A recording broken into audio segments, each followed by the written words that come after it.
As I was sweeping the floors of work one early Sunday morning, I noticed a man staring methodically out the window, and it evoked my curiosity. So I interrupted the rhythmic strokes of my broom, leaned on the handle, and broke the silence. Waiting for someone?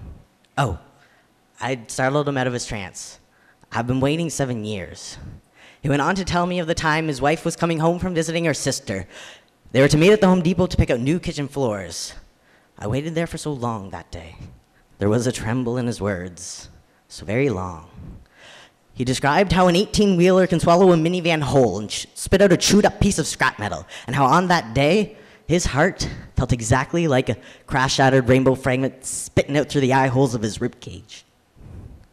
These days, when he finds himself feeling lonely, he makes his way to the Home Depot, and it makes him feel closer to her, like the reflection in the window pane is going to be her face, staring back to heal the years of hurt and empty window pane.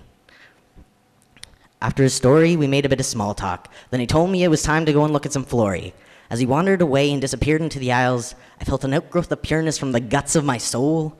I want to know that kind of love, the kind that can defy even death. I just have to have patience. On days when I find myself searching for serenity, I take long walks down winding paths, following telephone wires to nowhere, wondering if soulmates are electrocuted with each pair of shoes thrown to hang over them. Electricity exciting atoms and eaves, friction created to remind us that we are alive, creating the ability to notice obscurities like the potential height of a splash when rain boots pair off with mud puddles. On stormy days, I find my eyes fixated on raindrops, watching them hit the pavement, wondering how anything can dive into something so hard, breaking into crash-shattered rainbow fragments without even flinching. I flinch too much, and I feel fragile sometimes. I'm afraid of cracking. I'll learn to ignore the urge to hesitate by watching raindrops collide with windows like springtime lovers.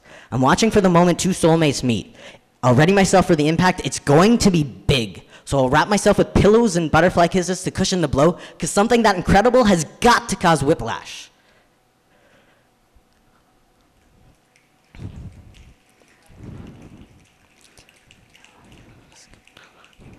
I'll neatly fold that moment with crease lines like foreheads and tuck it into my back pocket for days when rainstorms bundle my limbs with fish scales. When I'm feeling heavy with elephant trunks, I'll unravel that magic out of the back of my jeans and into my fingertips. I'll close my eyes and listen to the rustling of crumpled up dreams conducting symphonies on my eardrums. I don't know you yet, but I can hear your voice in this. Like the patter of raindrops on glass, perfectly in time with the stutter of my heart.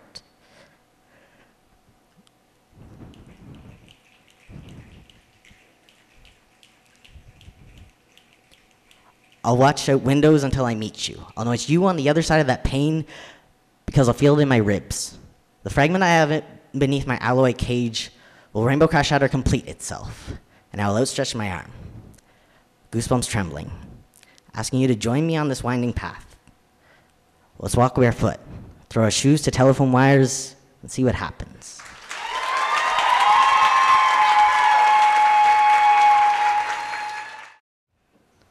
I feel a fist punch in my jail bars, and it reminds me I'm alive.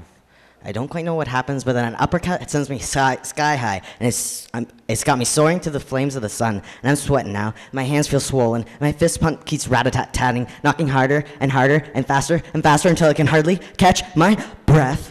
I feel like this is the end, y'all. I feel like this is my goodbye. I get scared, so I panic. And I get so scared, so I panic. And I try and slow it down, y'all, I do. But it just keeps speeding up, and the knock and fist punch rat-a-tat gets faster and faster, and rat-a-tat-tat and harder, and the flames are unbearable here, and my breath of I can't breathe in these heat waves. Am I being reincarnated? Because I feel like a bun trapped in an oven, and I feel like I might just be dying. And the sweat keeps rolling down, and there's rain and heat on my outside, and I panic so I get scared, and I get so panicked so I get scared, and it's getting harder to stand, so I roll myself in a ball, and I just want to bounce my way home, but it keeps rolling in circles. My collar feels tighter, and my sweat's still dripping, and my palms are now itching, and my fist pump beats harder, and rat-a-tat-tats and beats faster, and punching my in-breath, and I just can't breathe, and my collar's grabbing my throat, suffocating like a grim reaper's claws. I'm drowning in lost hope, and I feel a drum beat in my chest. My fist pump is trying to crack its way out, but my rib cage can't trap it.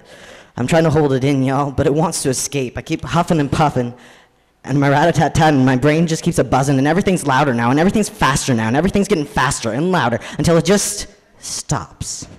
and all there is silence. And then it's over, just like that. I catch my breath, I hang my head, and I walk away. And all I'm left with is fear. Fear of when it will happen again, and again, and again, and again.